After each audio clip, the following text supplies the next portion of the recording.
Bum bum bum bum bum bum bum bum bum bum bum bum. The Peter Dislike Show. Bum bum bum bum bum bum bum. Something I noticed around my everyday life does not add very well.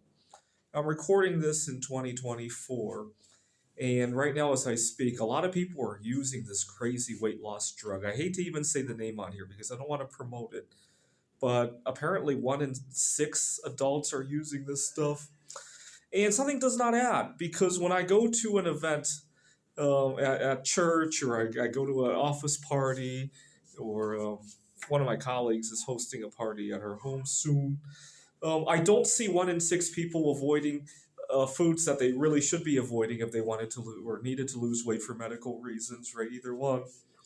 And also, another thing that does not add is that I live in Apache Junction right now. We got a relatively healthy grocery stores. They're nothing like Whole Foods, but you got a Fry's, a Safeway, and half the store is full of healthy stuff. Right? You don't have to go very far to get into Tempe, where there's a Whole Foods there. And usually those places are really busy. But even then, I go to a party and I very seldom see somebody avoiding the foods that they ought to be avoiding before they even think about taking a drug. And I think there are two problems here. Number one is that we have a society where that filters out people who are trying to eat healthy. They probably won't even want to go to a party being hosted by my colleague or to a church event. We have a society that does a really good job at filtering those people out in the first place, right? So even when I quit drinking soda 21 years ago now, if you can believe it, and even back then, my parents had a difficulty with me not drinking the soda. They thought I should drink it to be more social. I got something to share with you. If you think that way, if you were grappling with any other sort of prejudice at the workplace, right? You were being sexually harassed, or you had prejudices against your religion at your workplace. Do you speak up for yourself, or do you go along with the sexual harassment just to fit in at work, right?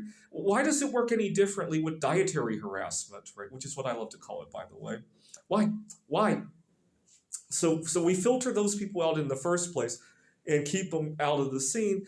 And then second, we have a problem if you want to avoid certain foods, right? I was tutoring a sixth grader. I was working at a tutoring center, and he had he had taken a class on success and etiquette or something like that.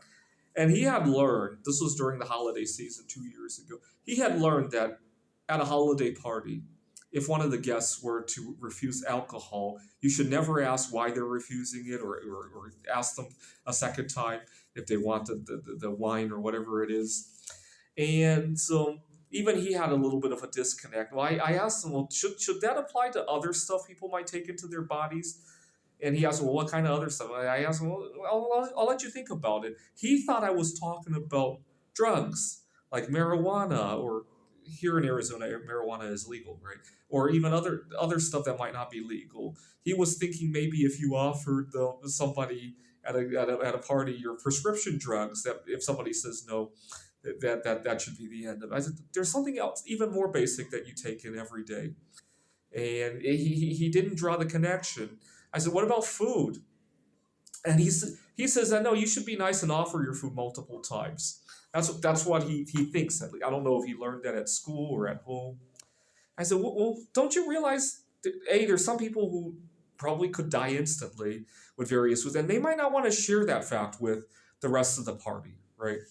Or they might have a religious issue, right, with the food, or they might have a philosophical reason, right? Maybe they're vegan or something. They don't necessarily want to share it with the group. All they want to share is that they're not interested in whatever item of food that you're offering.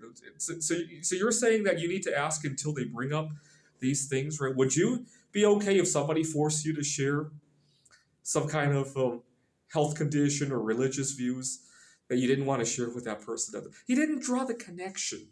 He understood it after I explained it that way. But I think we live in a very toxic society that has all these filters that we don't even see any. We're so blindsided by this. We don't even see it anymore, right? It's a scam that is just so rampant that we just think it's normal. It's not.